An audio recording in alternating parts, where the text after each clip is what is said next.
दिखा दिया श्री राम, मेरे मन में बसे हैं राम, मेरे तन में बसे हैं राम, मेरे मन में बसे हैं राम, मेरे तन में बसे हैं राम। शक्ति बहने लगल लक्ष्मण के, रोवेले रघुराई, अखिया खोला बबुआ हो, अखिया खोला बबुआ, कहब के छोटका भाई, अखिया खोला बबुआ।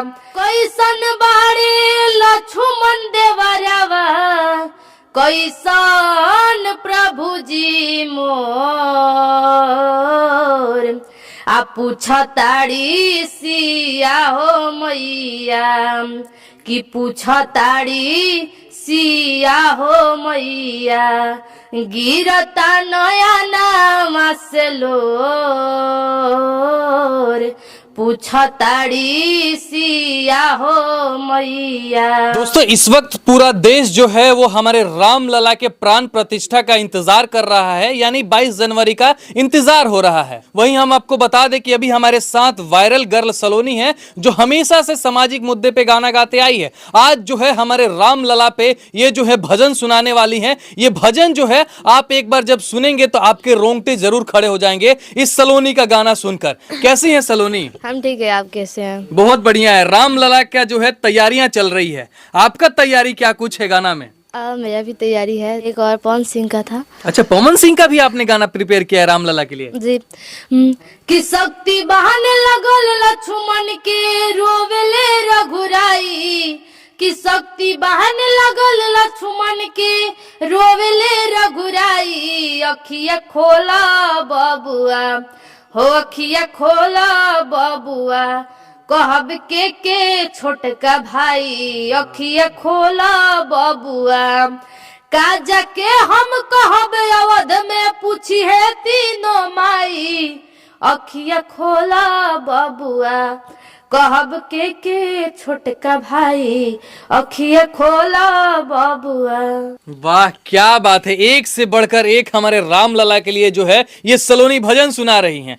कि कैसन बाड़े लक्ष्मण देवरवा, कैसन प्रभु जी मोर, कि कैसन बाड़े लक्ष्मण देवरवा, कैसन प्रभु जी मोर,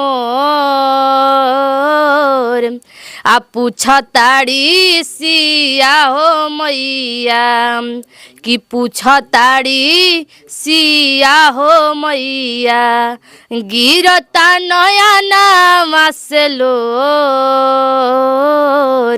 पूछताड़ी सिया हो मैया। कि कवन भइले हमारा से गलती, लिहले ना सुधिया मोर,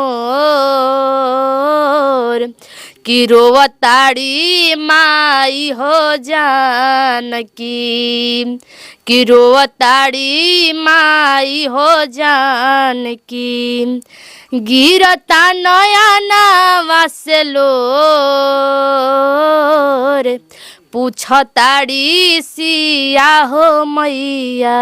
वाह क्या बात है, बहुत ही बढ़िया। इनका जो है भजन एक से बढ़कर एक जो है इस वीडियो के अंदर होने वाला है। अच्छा, एक है ना, मेरे मन में बसे हैं राम, मेरे तन में बसे हैं राम, आपको 2 लाइन याद है क्या उस गाने का?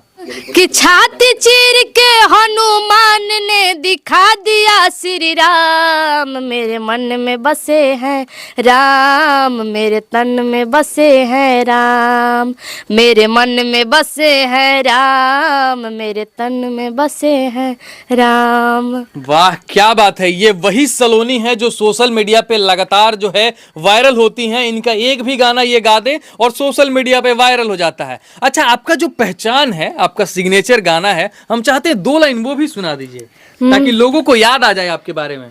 कि दिन प दिन बिगड़ल जाता, रूपवा के दासा नासा छोड़ब की ना, कि दिन प दिन बिगड़ल जाता रूपवा के दासा नासा छोड़ब कि ना आ तोरे फिक्रिए भैनी गलल बतासा नासा छोड़ब कि ना। वाह क्या बात है, ऐसे ही आप जो है जीवन में तरक्की करते रहिए। और हमने ये भी सुना है कि आपको जो है भोजपुरी सिंगर लोग बुला रहे हैं, गाना वाना भी गवा रहे हैं, नीलकमल हो, ये सारे लोग आपको जो है ऑफर कर रहे हैं जी। कि प्रेम के पवित्र बंधन में सदा बंध के रहिएगा, कि प्रेम के पवित्र बंधन में सदा बंध के रहिएगा, आ नजरी से दूर कहीं आप नहीं जाइएगा। तो भैया के लाइन था कि वादा कीजिए सातों जन्म साथ निभाइएगा, वादा कीजिए सातों जन्म साथ निभाइएगा, अब बन के हमारी सदा साथ मेरे रहिएगा, बन के हमारी सदा।